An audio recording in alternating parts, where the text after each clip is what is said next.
Hey guys, welcome to FDN. We would like to tell you before the episode gets started that there is a book fair now open.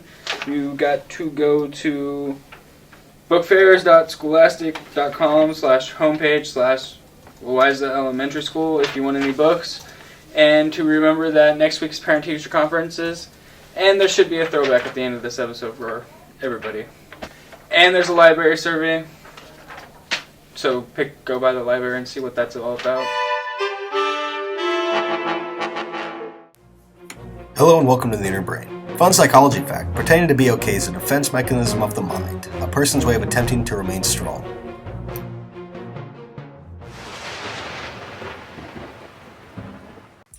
On Thursday, March 12th, it'll be a high of 66 and a low of 38. And on Friday, March 13th, it'll be a high of 66 and a low of 40. And on Saturday, March 14th, it'll be a high of 61 and a low of 34. Hello and welcome to your weekly sports updates. Saturday, March 14th, there will be an individual speech contest.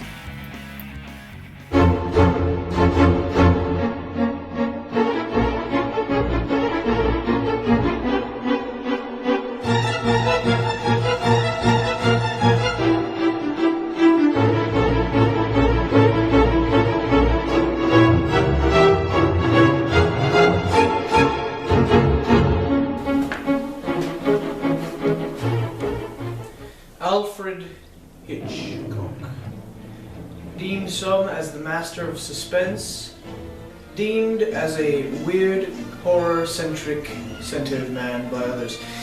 But there's no doubt he has left a legacy in his wake. Born in 1899 of Irish descent, he started out life in the movie business as a title maker. That's why there's such an emphasis on titles during all his films. He has made over 58 in his career, until he died in 1980. Four of his most famous, arguably, would have to be Vertigo, North by Northwest, Psycho, or Rear Window. Arguably his most famous film, Psycho, was the first ever slasher movie. Now, Psycho was the first to pioneer this technique of suspense. Its IMDb score was 8.6 out of 10. Another film he did, North by Northwest, taking place during the Cold War, where themes of spy and intrigue took place in a lot of films. This film deals with the man mistaken for a spy, but that's all really I can tell you without giving away major plot points. Just know it is a very thrilling ride, and Cary Grant plays a very stunning performance. That film's IMDb score was 8.4 out of 10. Another film he did, known Rear Window, starring James Stewart, a person he collaborated with many times, deals with a person by the name of Jeff who is stranded with a broken leg, and his only sense of entertainment is staring out his rear window. This film got an 8.4 out of 10 on IMDb. And lastly, the film that some are deeming his best ever, the new cult classic Vertigo, which has just recently knocked Citizen Kane off as the #1 best film ever made. If it's the #1 best film ever made, I do not really know. All I do know is it's a very well-made film. Whether it should be deemed the best film ever made is up for debate. I don't think there should be one best film ever made, as many are good in many different genres and categories. So there's no true one way to pick a greatest film ever made. Truly, he has left behind a good legacy. So there you have it. Definitely check out these films, as this has been a vintage retrospective on the filmography of a very famous director. Join me next week as we will tackle more film reviews, or maybe even more film retrospectives. Not to keep you in suspense, here is the FDN team.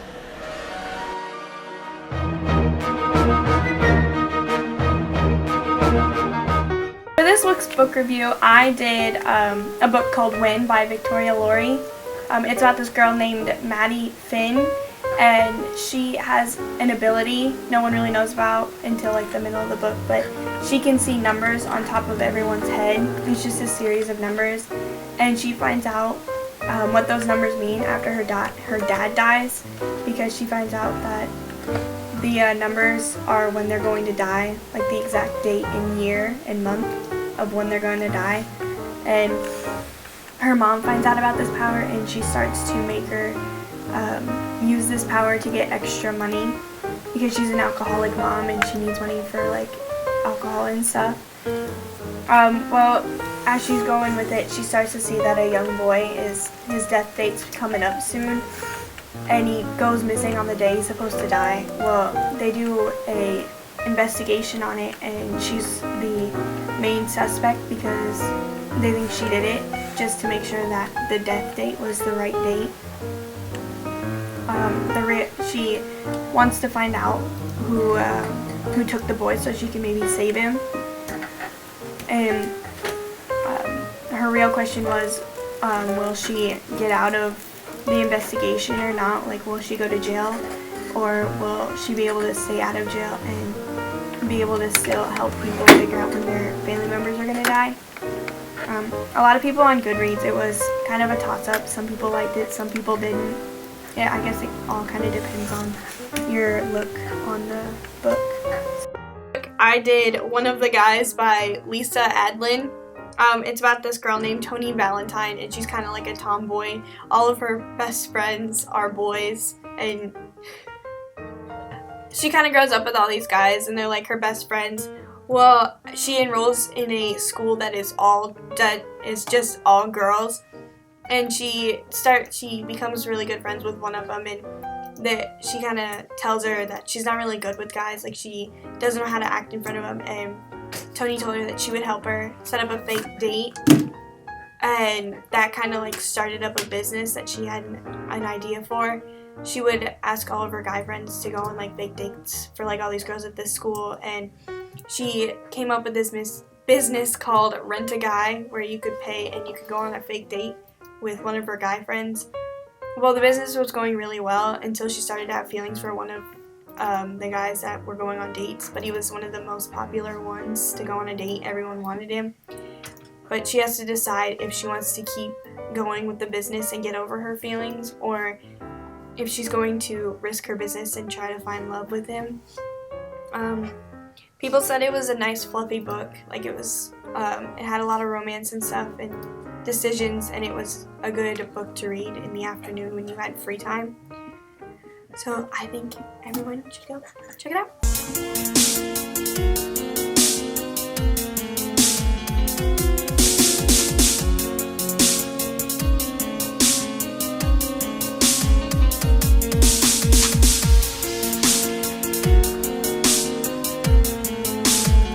Hey guys, this week's game of the week was chosen by me. This week's game of the week is Devil May Cry. Devil May Cry is about a Nephilim named Dante that you play as throughout the whole game. A Nephilim, if you don't know, is an angel and a demon. Make a baby, obviously, and it's a Nephilim. It's both. It's not fully angel, but not fully demon, but both. And basically, you gotta stop this demon named Mundus from taking over the world and wreaking havoc all over. It's a good game. I honestly recommend it. Yeah.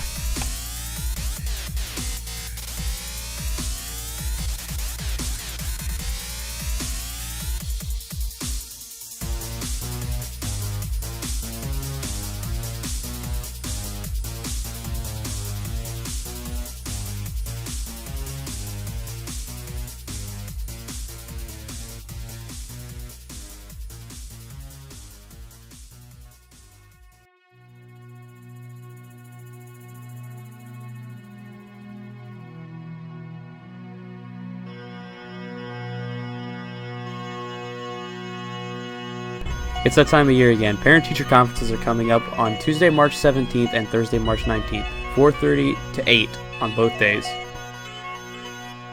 Now, I know what you might be thinking. Why are parent-teacher conferences important? Why should I care? And I asked Miss Putnam-Gens, and she said, it's very important to tell your parents and guardians how you're doing in a third quarter. It's can really set you up for doing well in your classes by having your parents or guardians know how well you're doing at home so they can support you.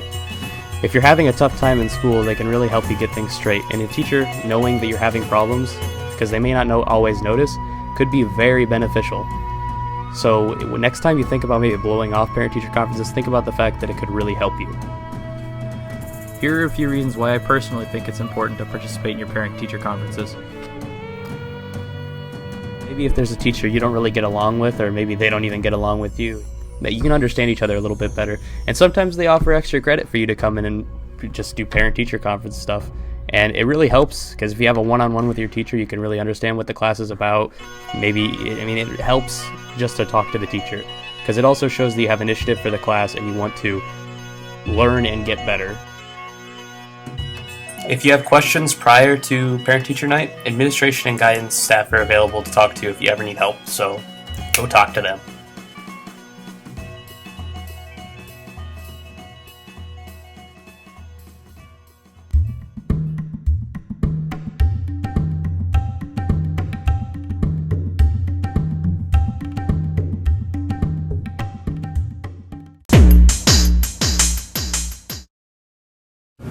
Hi, I'm Landon Walsh. I'm here to find out what being respectful, acting responsibly, and influencing others to do the same means. Let's ask some people in the hallway and see what their opinion is. Hello, could you please tell me what it's like to be respectful, act responsibly, and influence others to do the same? Yes, you gotta be respectful and listen and be quiet, especially if there is an elderly person because they're old, they got bad hearing. They have very short attention spans. They can get very angry. Thank you on the hearing lesson. Excuse me. May I help you?